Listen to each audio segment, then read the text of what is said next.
اقوام متحدہ نے افغان طالبان رجیم میں سیکیورٹی ناکامی اور افغانستان میں مفلوج اور امدادی نظام کی کلئی کھول دی۔ اقوام متحدہ کے دفتر برائے انسانی امدادی رابطہ نے انکشاف کیا ہے کہ افغانستان میں جاری بدامنی اور سیکیورٹی بحران نے امدادی سرگرمیوں کو بری طرح متاثر کیا۔ افغانستان میں مارچ میں امدادی سرگرمیوں کے خلاف 86 واقعات رپورٹ ہوئے، جن میں ایک امدادی کارکن جاں بحق ہوا۔ رپورٹ کے مطابق لاکھوں افغان تاحال انسانی امداد کے محتاج ہیں۔ سیکیورٹی بحران اور رسائی میں رکاوٹوں نے صورتحال کو مزید سنگین بنا دیا ہے۔ افغان طالبان رجیم اور ملا ہیبت اللہ کی آمرانہ پالیسیوں کے خلاف عوامی رد عمل مزید سخت ہو گیا۔ جلال آباد گنڈ میں طالبان رجیم کے ملٹری کیمپ کے باہر سے افغان شہری کی ویڈیو سوشل میڈیا پر وائرل۔ افغان شہری نے پاکستان کی عسکری قیادت کے نام پیغام دیتے ہوئے عالمی امن کے لیے بہترین کردار کو قابل ستائش قرار دیا۔ افغان شہری نے امریکہ اور ایران کی جنگ میں مسلمانوں کا خون بہنے سے روکنے پر پاکستان کی عسکری قیادت کی حکمت عملی کو سراہا۔ کہا کہ افغان طالبان رجیم نام نہاد اسلامی ریاست کی آڑ میں اپنی ہی قوم کا استحصال کر رہے ہیں۔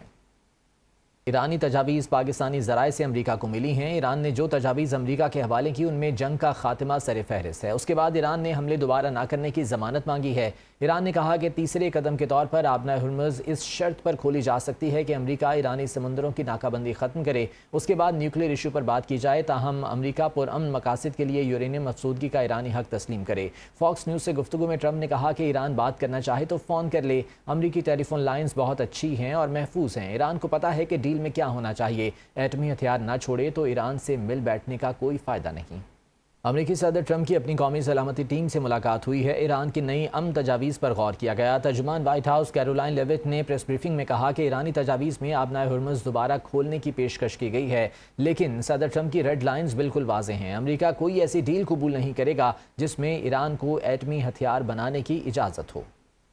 خلیج فارس میں پائیدار امن اسی وقت ممکن ہے جب ایران کے خلاف جارحیت کا مکمل خاتمہ ہو۔ اقوام متحدہ کی سلامتی کونسل کے اجلاس میں ایرانی سفیر امیر سعید ایراوانی کی گفتگو۔ کہا مستقبل میں حملوں کے نہ ہونے کے قابل اعتماد ضمانت ضروری ہے۔ اجلاس بحرین کی درخواست پر بلایا گیا، جہاں کئی ممالک نے آبنائے ہرمز پر ایران کے کردار پر تنقید کی۔ ایرانی سفیر نے شکوہ کیا کہ کئی ممالک نے صرف ایران کو تنقید کا نشانہ بنایا، امریکہ کا ذکر نہیں کیا گیا۔ بات کریں گے پہلگام فالس فلیگ آپریشن کی، جس کے بعد مودی کے کٹ پتلی گودی میڈیا نے مضحکہ خیز اور گمراہ کن پروپیگنڈا کیا۔ جنگی جنون میں مبتلا بھارتی میڈیا نے پاکستان کے خلاف بدلہ لینے اور حملہ کرنے کے لیے اشتعال انگیزی پھیلائی۔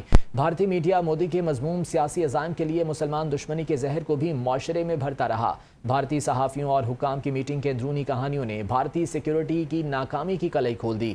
مقبوضہ کشمیر اور بھارت کے عوام نے بھی پہلگام ڈرامے کو مودی کی سازش قرار دے کر یکسر مسترد کر دیا۔